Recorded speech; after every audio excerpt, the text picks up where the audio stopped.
Hello, good morning everyone. Welcome to my YouTube channel Medico Aman 2004. Today we will discuss about the topic forebrain. आज हम forebrain के बारे में discuss करेंगे। इसमें कुछ कुछ इंपॉर्टेंट टॉपिक्स ऐसे हैं जो कि नीट में पूछते हैं और हम एनसीईआरटी जब भी रीड करते हैं इस चीज़ को फॉरगेट कर जाते हैं, भूल जाते हैं, क्योंकि ये सब बेसिक चीज़ें हैं। तो स्टार्ट करते हैं फोरब्रेन को। फोरब्रेन कंसिस्ट ऑफ है सेरिब्रम, थाइलमस, हाइपोथैलेमस। ये फोरब्रेन के 3 पार्ट हैं। Cerebrum forms a major part of human brain, मतलब ये तीनों पार्टों में से मुख्यतः भाग बनाता है सेरिब्रम, सबसे बड़ा भाग सेरिब्रम बनाता है। A deep clip divide the cerebrum longitudinally into 2 halves. Suppose कीजिए सेरिब्रम का सेक्शन आप आगे है, आप सपोज करें कि इस प्रकार का कुछ एक स्क्वायर ब्रैकेट है, सपोज करें एक सेरिब्रम है। इस सेरिब्रम को क्या करता है, ये सबसे बड़ा पार्ट है आपके फोरब्रेन का। सेरिब्रम को क्या करता है, एक डीप क्लेफ्ट, मतलब एक समझिए गहरी लाइन लॉन्गिट्यूडनली डिवाइड करती है इसको 2 हिस्सों में। ऐसे इसको लेफ्ट एंड राइट हाफ में डिवाइड कर देती है। और ये डिवाइड करने वाला लेफ्ट एंड राइट हाफ में, इस चीज़ को हम बोलते हैं cerebral hemisphere. Left and right जो भाग में डिवाइड हुआ है, इस भाग को हम सेरिब्रल हेमिस्फीयर बोलते हैं। This hemisphere are connected through tract of a nerve fibre called corpus callosum. अच्छा, जब ये डीप क्लेफ्ट डिवाइड किया तो उसके बीच में कुछ स्पेसिंग होगी, तो ज़रूरी है यार लेफ्ट एंड राइट भाग को एक दूसरे से जोड़ना, क्योंकि अगर कनेक्टिविटी नहीं होगी तो एक दूसरे से दोनों सेपरेट हो जाएंगे, सेग्रीगेट हो जाएंगे। तो कनेक्टिविटी होना ज़रूरी है एक दूसरे से। तो नर्व फाइबर या ट्रैक्ट से जुड़े होते हैं जिसको हम बोलते हैं corpus callosum. A layer of connected tract of nerve fibre called a corpus callosum. The layer of cells which cover the cerebral hemisphere called cerebral cortex. अब क्या हुआ, आपका सेरेब्रल हेमिस्फीयर लेफ्ट राइट में डिवाइड हो गया। एक पतली सी coating जो दोनों सेरेब्रल हेमिस्फीयर को कवर करती है उसका नाम क्या है, सेरेब्रल कॉर्टेक्स। इसके ऊपर जस्ट क्या होती है, एक ट्रांसपेरेंट थिन लेयर की कोटिंग होती है सेल्स की, जिसको बोलते हैं सेरेब्रल कॉर्टेक्स।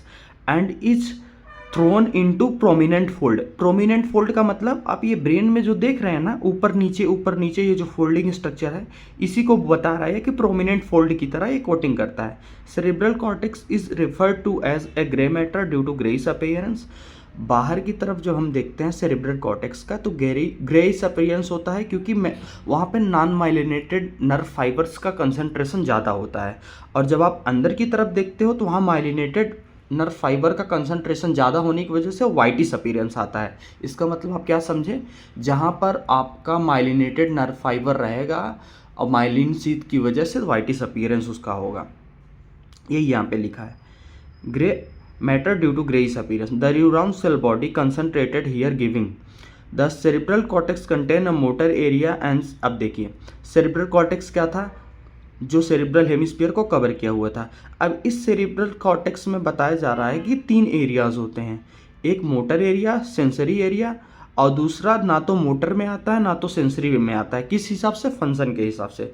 तो उसका नाम क्या रख दिया गया, एसोसिएटेड एरिया। जैसा कि नाम बता रहा है, मोटर एरिया का फंक्शन क्या होगा, मोटर फंक्शन होगा। सेंसरी का क्या होगा, सेंसेशन फंक्शन होगा। और एसोसिएटेड एरिया जैसा बता रहा है, ना तो मोटर में आएगा ना तो सेंसरी, यानी इसका दोनों टाइप का फंक्शन होगा। जैसे देखिए associated area are responsible for complex function like intersensory, यानी सेंसेशन भी कर रहा है, मेमोरी एंड कम्युनिकेशन में भी हेल्प कर रहा है। इसका फंक्शन इंपॉर्टेंट है, नीट में डायरेक्टली पूछा है कई बार। Fibres of tracts are covered with myelin sheath.